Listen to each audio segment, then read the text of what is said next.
Baik, Bapak Ibu semua, di sini saya akan coba mendemonstrasikan bagaimana cara menjadi penjual atau penyedia di platform Tapis Mall. Sebelum kita lanjut ke step by step-nya, pastikan terlebih dahulu bahwa domainnya itu benar, yaitu tapismall.wahanaraharja.co.id.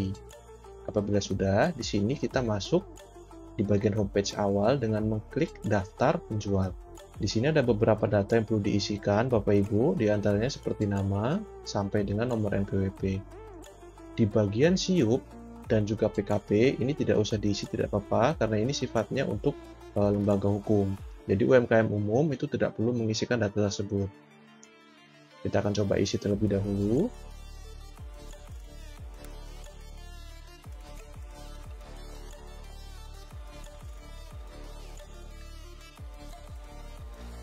Untuk jabatan penandatangan, di sini disesuaikan dengan jabatan Bapak Ibu di toko tersebut. Ya, misalnya sebagai kasir atau sebagai owner. Sebagai contoh di sini biasanya yang megang sistem itu kan admin. Sebagai contoh misalnya di sini sebagai admin toko. Nah, masukkan nomor KTP dan juga NPWP. Sebagai contoh di sini saya isikan dummy atau data fake. Untuk pengisiannya nanti harap dipastikan bahwa nomor KTP dengan foto KTP-nya itu sinkron. Begitu pula dengan NPWP. Untuk NPWP, ini bukan NPWP perorangan ya Bu atau Pak. Jadi ini adalah NPWP dari tokonya atau perusahaan yang didaftarkan di sini. Seperti itu. Selanjutnya, apabila sudah kita klik centang, pastikan data sudah benar seperti nama, email aktif, password, dan nama penanda tangan. Ini bisa kita samakan dengan nama utama. Lalu jabatan di sana sebagai apa, nomor KTP dan NPWP. Apabila sudah, kita klik daftar.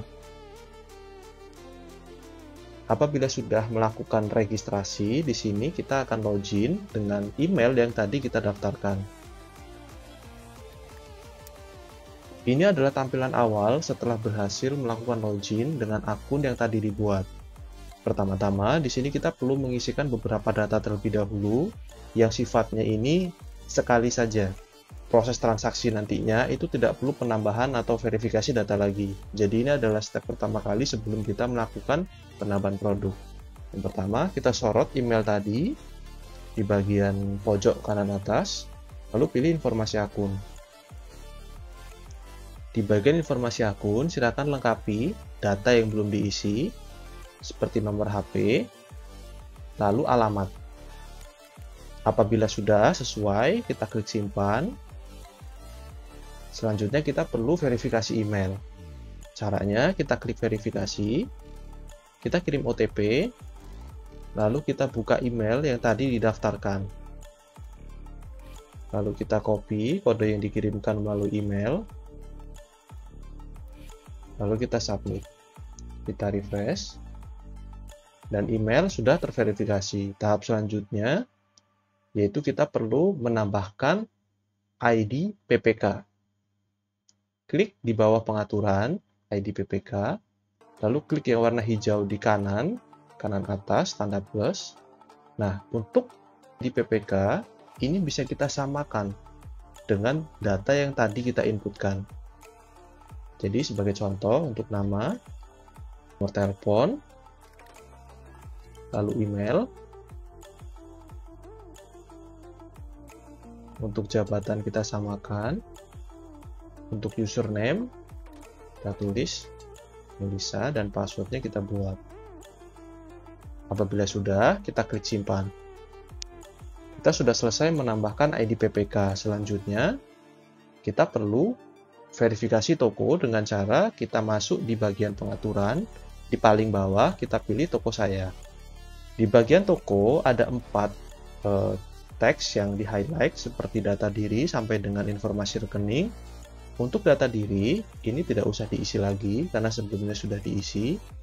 Lalu yang perlu diisi di bagian informasi toko, informasi pengiriman, dan informasi rekening. Di sini kita masuk ke informasi toko untuk mengisikan detail dari toko kita.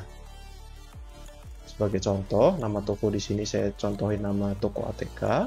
Jenis usaha ini kita pilih, misalnya toko buku, kategorinya apa, lalu deskripsi tokonya. Misalnya toko tersebut menjual tidak hanya alat tulis kantor, misalnya menjual makanan atau mungkin jasa lainnya, itu bisa dituliskan di deskripsi.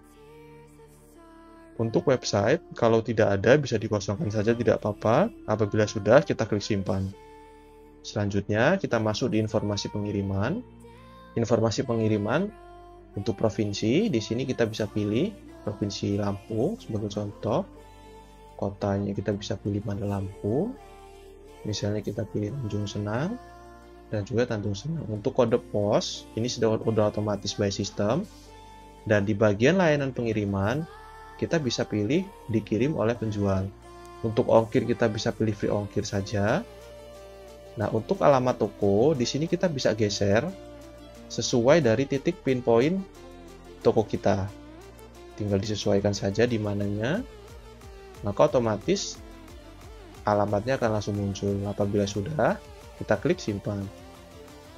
Lalu yang terakhir, kita pilih informasi rekening. Di bagian informasi rekening, kita bisa pilih rekening yang digunakan rekening apa. Sebagai contoh di sini misalnya Bank Mandiri, cabangnya di mana, misalnya dari Teluk, nama pemiliknya siapa.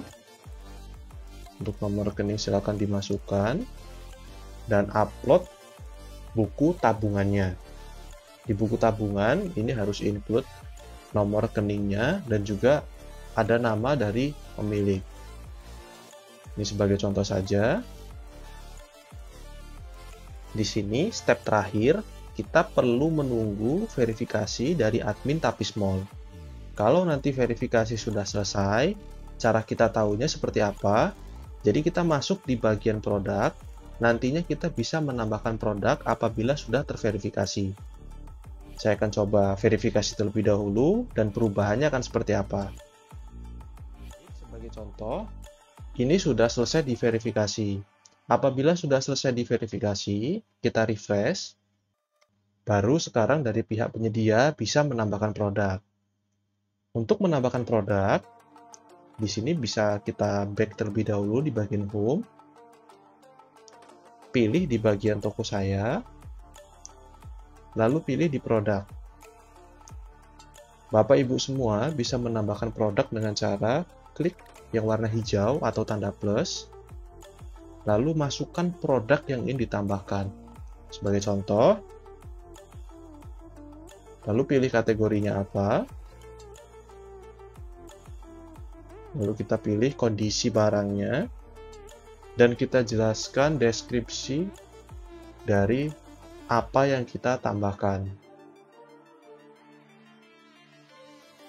Untuk URL, ini bisa ditambahkan jika ada. Kalau memang tidak ada URL videonya, kita bisa ketikkan tidak ada. Kita bisa masukkan gambar dari produk yang ingin kita tambahkan.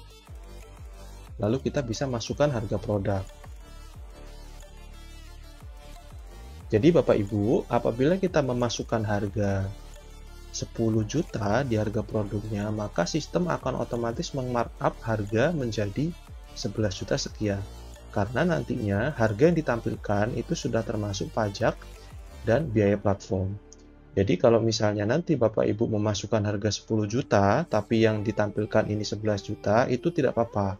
Karena nanti apabila barang yang dipesan dengan nominal 11.418.000, ini sudah termasuk pajak. Jadi nantinya keuntungan bersih yang didapat Bapak Ibu tetap 10 juta, kecuali ada negosiasi. Selanjutnya, kita pilih minimum pemesanan. Nah, untuk pengelolaan produk, karena ini bukan buatan lokal, kita bisa pilih tidak. Tapi kalau misalnya kasusnya makanan, seperti makanan ringan atau snack, itu bisa masuk kategori UMKM, kita bisa pilih UMKM. Untuk persentase TKDN bisa dimasukkan jika ada. Persentase BMP pun sama, kalau ada dimasukkan, kalau tidak, tidak ada. Nah, untuk status produk, kita pilih new. Nah, untuk stoknya kita bisa tulis berapa stok yang tersedia, misalnya 10.